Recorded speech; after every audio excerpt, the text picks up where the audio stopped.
Hello everybody, thank you so much for coming out. My name is Amelia Markwell, and today I'm going to be talking about the crave of overstimulation, how music and sound stimulation affect neurodevelopment in children with autism. So let's go ahead and get started here. I want to first start off with a quote by Nina Kraus, who is a current neurobiologist working at Northwestern University.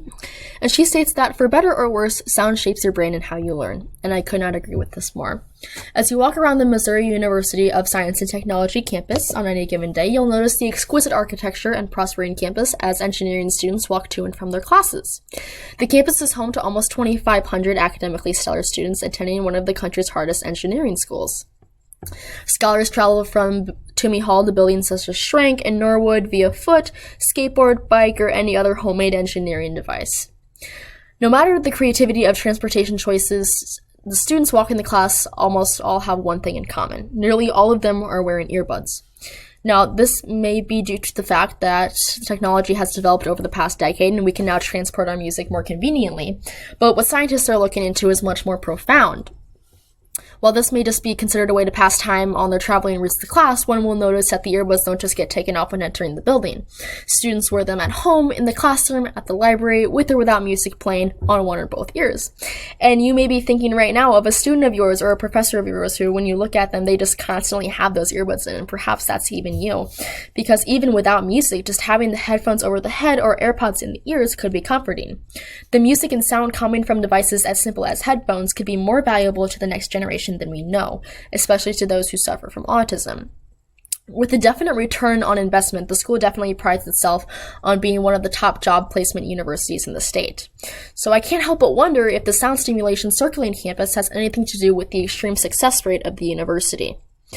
To study this, we must look at neurodivergence. Well, what does it mean to be neurodivergent? According to experts, neurodiversity, neurodivergence, or neurovariance refers to the variations in the human brain and cognition.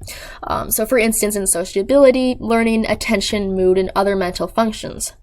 The term neurodivergent describes people whose brain differences affect how their brain works. So the possible differences include medical disorders, learning disabilities, and other conditions that we'll get into later on. Using the research gathered from neurodivergent engineering students, we can determine how even something as simple as white noise before a standardized test can help an autistic child achieve a particular goal. In a world where neurodivergence is being recognized more frequently, educators can acknowledge the use of sound stimulation to better adapt students given the resources they need to be successful, no matter what field. So let's go ahead and look at some of the research that's currently being done right now. Alright, so in 2020, the New York Times released a special edition magazine titled Understanding Autism, and in this magazine, journalist and author John Leland from Columbia University studies the fascinating interest between young boys with autism and the subway system. So you can see the research here. This is the article. For autistic boys, the subway is actually soothing. It's loud, it's crowded, it's delayed because of an earlier incident, but to the minds of boys along the spectrum, it may just be paradise. Leland interviews Regina Osborno, who is the deputy director of the New York Times Transit Museum, where she states that at the museum, the staff noticed that their most enthusiastic visitors were boys on the spectrum, a phenomenon seen at similar museums across the globe. While the fascinating link between autism and the interest in trains has been around for decades, new scientific breakthroughs could potentially suggest that it's actually the overstimulation of sound that was what makes subway stations so relaxing for kids with autism. The subway system serves as one of the many love or hate examples, and what I mean by that is that currently in the medical field, research proves that sound stimulation plays a significant role in children with autism.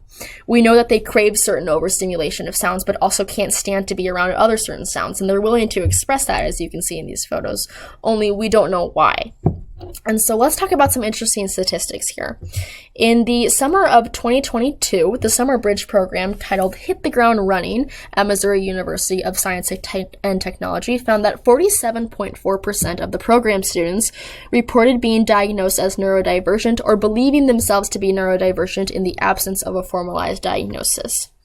Of the students who reported themselves to be neurodivergent, the most prominent diagnoses were ADHD and autism, and the autism includes the formerly labeled Asperger's syndrome. Moving on to the second Second one here, which is represented by these little figures here below. 12.5% of fathers of children with autism were engineers, compared with only 5% of fathers of children without autism. Likewise, 21.2% of grandfathers of children with autism had been engineers, compared with only 2.5% of grandfathers of children without autism. According to the results of an online test designed by University of Cambridge, engineers are most likely to suffer from autism-related disorders than any other profession. This statistic is definitely interesting to me as somebody who goes to a predominantly engineering-based school. It's interesting to see how my fellow peers and students learn, because this might affect how the material is being taught. So moving on to the world population, according to the Center for Disease Control, also known as the CDC, about 1% of the world's population has autism spectrum disorder. Now, this may not sound like a lot, but realistically, that's over 75 million people. That's a lot of people. Autism spectrum disorder, also known as ASD, is a developmental disorder that currently affects 1 to 2% of the population. And with the new term neurodivergent gaining popularity in the education system, it's time to take the next step and start addressing how educators can use sound stimulation to better adapt their learning environments for neurodivergent kids across the globe.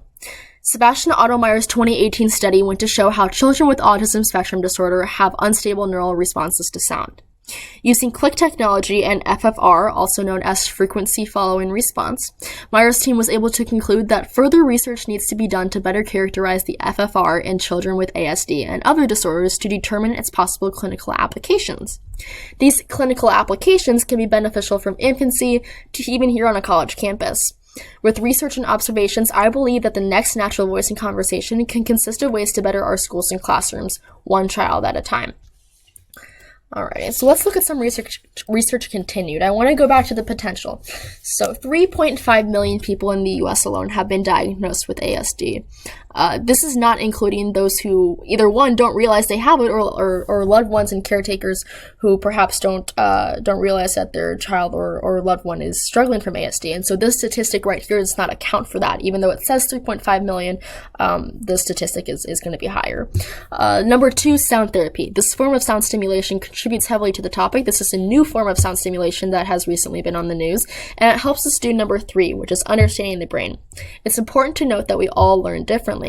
And just because one student diagnosed with ASD or who believes themselves to be neurodivergent, just because one of them may benefit from white noise or studying with music before a standardized test, but just because they benefit from that does not mean that another student of the same diagnosis will also benefit from that same technique. In fact, it may actually hinder their ability to do so. Lastly, I want to talk about age here, which is number 4. From infancy to adulthood, sound is all around us. That's true. Copious amounts of data in the past decade have proven that proper infant stimulation can benefit educational upbringing. And so this is the reason why we see new mothers use classical music with their newborns pre- and postpartum. This being said, there's actually very little evidence on the effects of sound on those with ASD, much less on college students like myself. While this may partly be due to the fact that the average age of diagnosis for ASD isn't until around the age of 4, we see the beneficial effects of sound for students with autism even on this campus. And so right now, scientists say that the average age of diagnosis for ASD is around 4, but they're currently working on trying to make that age 2. We don't anticipate that happening, at least for the next couple of years. And so basically what I just said is that even though there was a lot of research being done on how, mothers who use classical music and music on their newborns pre- and postpartum, even though that has been proven to be beneficial, we don't know yet if those newborns will develop ASD later on, and there's very little research on that. And so this is definitely going to be interesting to see how music affects infants all the way from infancy to adulthood. And so let's move on to the application here. I've divided the application into 2 main parts, the first being primary effects. How can we apply this knowledge to better our everyday lives? And so what I mean by the primary effects would be anybody who struggles from ASD or individuals who believe themselves to be neurodivergent.